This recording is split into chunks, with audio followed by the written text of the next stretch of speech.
1 साल पहले मैं मुल्तान से वापस लाहौर आने के लिए एक बस स्टॉप पर खड़ा था कि अचानक मुझे वहाँ एक रोती हुई लड़की दिखाई दी। तो मैं उसके पास गया और उससे रोने की वजह पूछी कि वो आखिर क्यों रो रही है। वो मुझे कहने लगी कि मेरे अब्बू लाहौर में नौकरी करते हैं और थोड़ी देर पहले उनके दफ्तर से कॉल आई है कि उनका एक्सीडेंट हो गया है और वो लाहौर के एक अस्पताल में एडमिट है। मैं लाहौर जाने के लिए पिछले 1 घंटे से बस का इंतज़ार कर रही हूँ, लेकिन कोई बस नहीं आ रही। बस इसी परेशानी की वजह से मुझे बहुत रोना आ रहा है। उस लड़की की बात सुनकर मैंने उसे हौसला दिया कि आप परेशान ना हो, सब ठीक हो जाएगा, अल्लाह पाक सब बेहतर करेंगे। इतनी देर में बस आ गई और हम दोनों लाहौर के लिए निकल आए। मैं उसका ध्यान बटाने के लिए इधर उधर की बातें करता रहा और फिर लाहौर पहुंचते ही मैंने उसे अपना नंबर दिया और ये कहा कि अगर उसे किसी भी चीज़ की ज़रूरत हो तो वो मुझे कॉल कर सकती है। फिर वो अस्पताल चली गई और मैं अपने घर आ गया। अगली सुबह मुझे उसकी कॉल आई और वो मुझसे कहने लगी कि मुझे आपसे मिलना है। तो मैं उससे मिलने के लिए एक रेस्टोरेंट पे चला गया। वहाँ वो मुझे कहने लगी कि मुल्तान में मैंने आपसे एक झूठ बोला था। मेरे अब्बू अस्पताल में दाखिल नहीं है, बल्कि वो तो मुल्तान में है और बिल्कुल तंदुरुस्त है।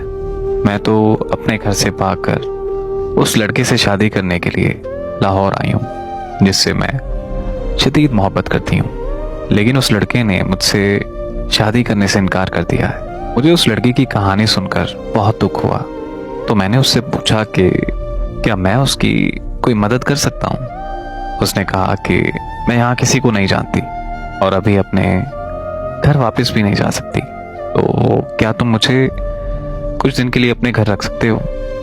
मुझे उसकी हालत देखकर उस पर बहुत तरस आया, लेकिन मैं उसे अपने घर नहीं लेके जा सकता था क्योंकि मेरी फैमिली उसको घर रखने के लिए कभी तैयार ना होती। इसीलिए मैंने उसे साफ साफ इनकार कर दिया। मेरा इनकार सुनते ही वो वहाँ से रोती हुई चली गई। मैं घर वापस आया तो बहुत परेशान था। अम्मी ने मुझसे परेशानी की वजह पूछी तो मैंने अम्मी को सारी बात बताई। तो मेरी अम्मी ने कहा कि जाओ और उसे घर ले आओ, और इस तरह मैं उसे अपने घर ले आया और कुछ दिनों के लिए वो हमारी फैमिली का हिस्सा बन गई और मुझे उससे बहुत प्यार हो गया। एक दिन हम दोनों घर की छत पर बैठे थे तो मैंने उसे प्रपोज कर दिया। वो लड़की बहुत खुश हुई और मुझे कहने लगी कि इससे बड़ी खुशकिस्मती मेरे लिए क्या हो सकती है। उसने मेरा प्रपोजल एक्सेप्ट कर लिया। इस तरह हम दोनों की शादी हो गई और हम अपनी ज़िंदगी हंसी खुशी गुजारने लगे। एक दिन मैं ऑफिस से वापस आया तो मुझे मेरी बीवी ने खुशखबरी दी कि वो बाप बनने वाला है। उस दिन हम बहुत खुश थे, लेकिन उसी दिन हमारी खुशियों को नज़र लग गई। मैं मार्केट में घर के लिए कुछ सामान लेने गया हुआ था कि मेरे भाई की मुझे कॉल आई कि फ़ौरन घर आओ। घर पहुंचा तो पता चला कि मेरी बीवी के घर वाले आए थे और वो लोग ज़बरदस्ती मेरी बीवी को अपने साथ मुल्तान ले गए। मुझे कुछ समझ नहीं आ रही थी तो मैं पुलिस स्टेशन गया और मैंने उन्हें सारी बात बताई। उन्होंने मेरी रिपोर्ट दर्ज कर ली और मुझे यकीन दिलाया कि वो मुझे इंसाफ दिलाएंगे और मेरी मदद करेंगे। 1 हफ्ते बाद मुझे अदालत का नोटिस मिला जिसमें लिखा था कि मेरी बीवी मुझसे तलाक लेना चाहती है।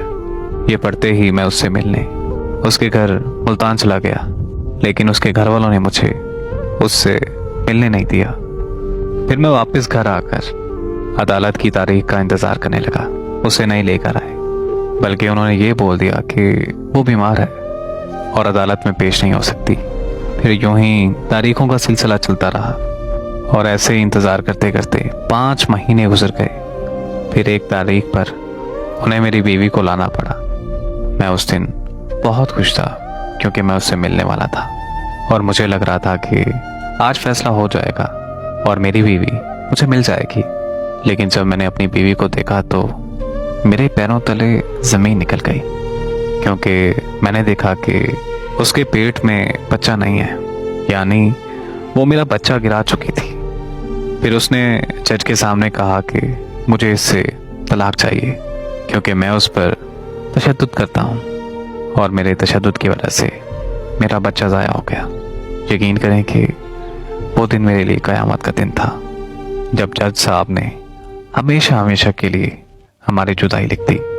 मैं उस दिन ऐसा खामोश हुआ कि अब मेरा किसी से बात करने को भी दिल नहीं करता।